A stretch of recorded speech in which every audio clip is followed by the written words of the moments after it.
Good evening, everybody. It's Fredrina at Trinity Professional Group, and welcome to our first Trinity 10 of the week. Of course, I am back with more topics, but I also want to see how you guys are doing while we near the last month of our first quarter of the year. 2024 has definitely been a little sketch, a little hit and miss, but more so in the business world, it's been better. It's been much smoother than kind of like how we ended 2023. It's been much smoother than where we were even at the beginning of 2023.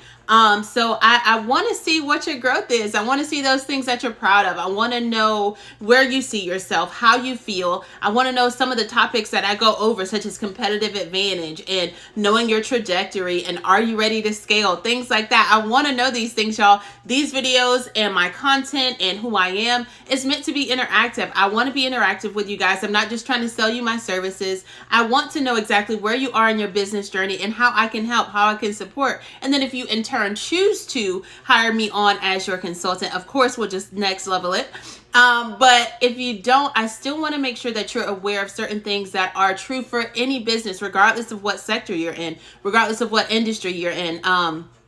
If you are a consultant like me, but you consult for taxes, or you consult for revenue growth, or you consult for shrinking overhead, or whatever it is, I still want to make sure I provide you with tools if you're service bound, because there are things that we all use for business, right? We all need to analyze data. We all need to make sure that we are in a place of profitability. We all need to make sure that we work with our team. We all need to make sure that our team is in the right position. Even if we're smaller like myself and don't quite have any employees yet, we need to at least be setting up that infrastructure to make sure it runs smoothly and we can still service our clients, right? So I want to know about where you are in your business. I want to know what you're doing. I want to know what topics I should even do next, or what you guys think would be worth diving into and also having us engage in conversation about. So that's just my little opener for today's video.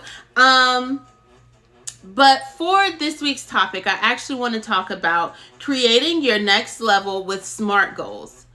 And if you have been in like business 101, or even if you just have been around conferences or other business owners or friends, or even at a leadership meeting at your job, you've heard of SMART goals. You've heard of why they're needed. You've heard of them being used in a way to kind of light a fire under everybody, right? Like once we are used to our infrastructure, once we are used to the flow of our business as it is, the metrics come in and they're consistent. The revenue comes in and it's consistent.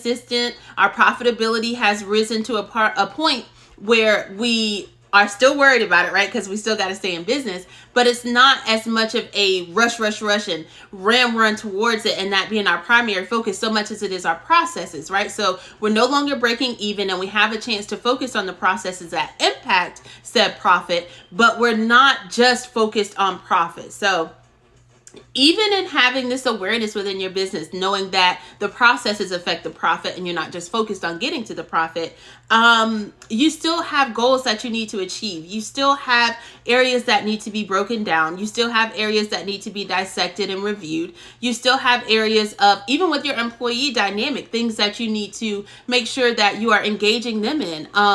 I always talk about it. It is still an employee's market. So you need to make sure that you're engaging your employees and the people who are there. You also need to make sure that you're doing your best to keep them there so that the goals are easier to achieve, right? So if I already have a team of people who are great on my production line, if I have a team of people who are great with packaging or picking my items, I don't want to lose those people, because if I'm going to instill a goal, that goal then adds to the pressure of what they're already doing, right? So whereas I may have an amazing picker, an amazing packer, and they leave me, I now have to waste time redoing my metrics. On top of redoing my metrics, I have to make sure that they are up to par. And then once they're finally up to par, that also has set my goal back about 3 months. It set my results back about 3 months, right? So you want to make sure you keep your people there. I feel like a lot of times companies are just kind of like laissez-faire when it comes to their employees, or they're laissez-faire about who they have or the potential they see. So make sure you're not one of those people, you guys. You want to make sure you utilize your potential. That way, when it's time for you to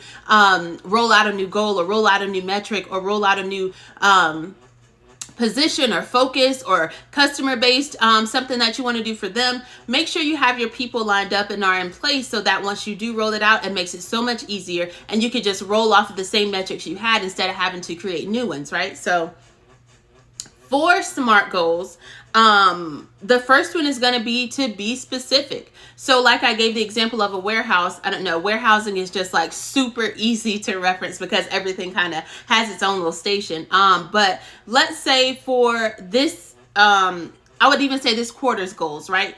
The metrics for my shipping department have been amazing. They've been doing really great. But they are consistent. They're consistent with the data that I invoked at the time I created the infrastructure, right? So now we're hitting a plateau. That's not what business is about. It's not just about that moment where we were breaking even. I need to be profitable, right?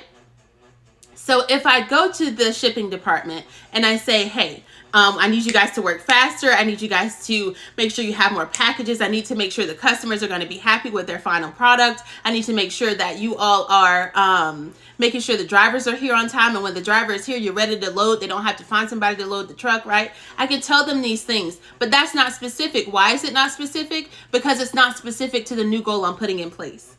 It is not specific to the new goal that I'm putting in place. That's what they're already doing. That was the original infrastructure that I created for them to act within that capacity of the business, for them to act within the shipping area of the business. Those are their normal job duties, right? So that's not specific enough. I need to find exactly what area that's causing the delay. I need to find what area that makes my customers upset, right? So maybe I have told them like, hey, you guys hurry up. Let's get these packages out. Let's make sure they're on the truck. But that's causing product damage. See?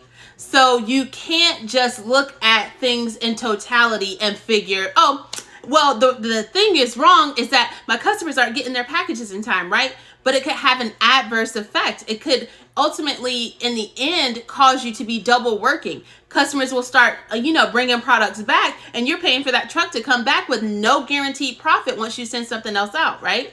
So you have to be careful of what it is you say you want to achieve, what it is you say you want to finagle or change within your business.